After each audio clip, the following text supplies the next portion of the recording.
So you created Atlantis for Imagic. I was at Atlantis. The skies above the underwater city filled with Gorgon attack vessels. 3 sentry posts fought desperately, but they were no match for the Gorgon death rays. But you're here. I thought the Gorgons destroyed everybody at Atlantis. We did! Atlantis by Imagic is for Atari and in television systems. Atlantis is a fixed shooter video game released by Imagic in August 1982. The game was designed by Dennis Koble. In comparison to his previous game, Trickshot, which he described as giving him anxiety, Koble described the development of Atlantis as a far more positive experience. And Atlantis, well, it was a financial success for Imagic, being the second highest grossing game for the company after Demon Attack. Anyway, the game takes place in the fabled city of Atlantis, a place with major city districts. One day, an ominous sound is heard in the sea surrounding the city, and that is the Gorgon fleet, fierce warriors with an intent to demolishing the city. So, the goal of the game is to defend Atlantis from the Gorgon's vessels before they destroy it with their death rays. The player can fire at the invading Gorgon sentry vessels from either the Acropolis command post or the sentry post on each side of the screen. And also those smaller and faster ships, they're worth more points. The Gorgon fleet attacks in waves. At the end of each wave, the player receives points for each part of Atlantis that is not destroyed. For every 10,000 points, a destroyed part of Atlantis is restored at the end of the wave. And points are earned for shooting the vessels. The smaller ships, as I said, are worth more points, and shooting them with the sentries is worth more points too. Each city in the game has a force field that protects it, powered by the Acropolis post. In some game modes, the Acropolis post is disabled.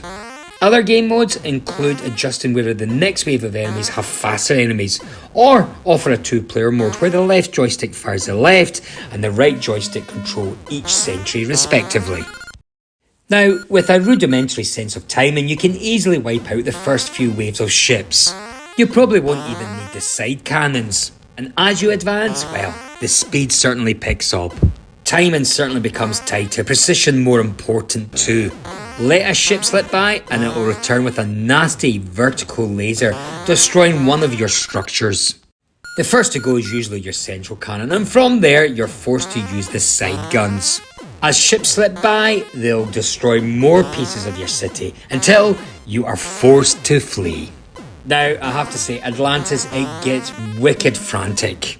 Eventually, you cannot keep up with the speed in ships unless you're either a genius or an android specially programmed to rock at timing-based games. Now, there are special ships you can shoot that will wipe out everything on the screen, and I have to say that certainly helps. But even with this said ships, it doesn't take long for the difficulty to escalate, and you'll find most of your sessions don't last much longer than a few minutes. That was certainly my case.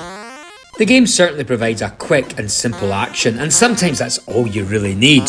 However, I did find the game a little simple, with sessions so short that it is difficult to stay focused on it for more than just a few plays. But in saying all that, Atlantis, it does achieve what it set out to do, and I can't really argue with that.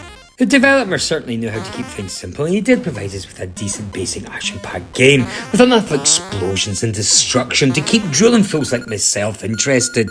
But still, it does feel like there's room for another concept or two, but adding them wouldn't have killed the game's basic feel. Now, Atlantis only has sound effects. Said sound effects are done in Atari's usual over-the-top fashion, especially the static-ridden explosions and death ray zaps. Sure, some music would have gone really well with the overall theme of the title, but soundtracks weren't exactly considered a necessary part of games at the time, going from my experience with Atari games anyway.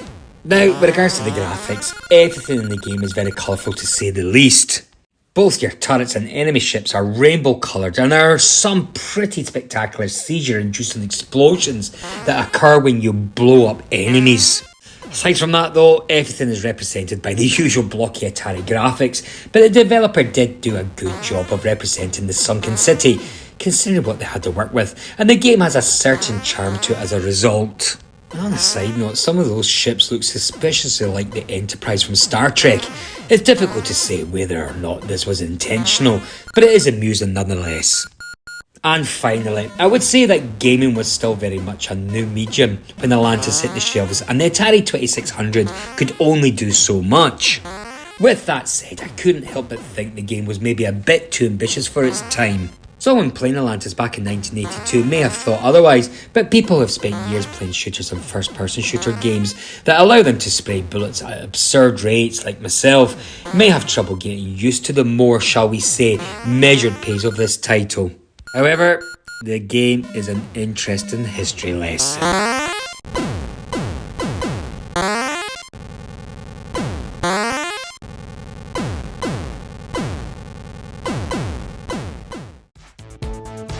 Alright folks, that's a wrap. Thank you very much for watching, much appreciated. Now remember, please like my video, share a comment, and better still subscribe. Until my next video, I'll see you all very soon. Bye bye.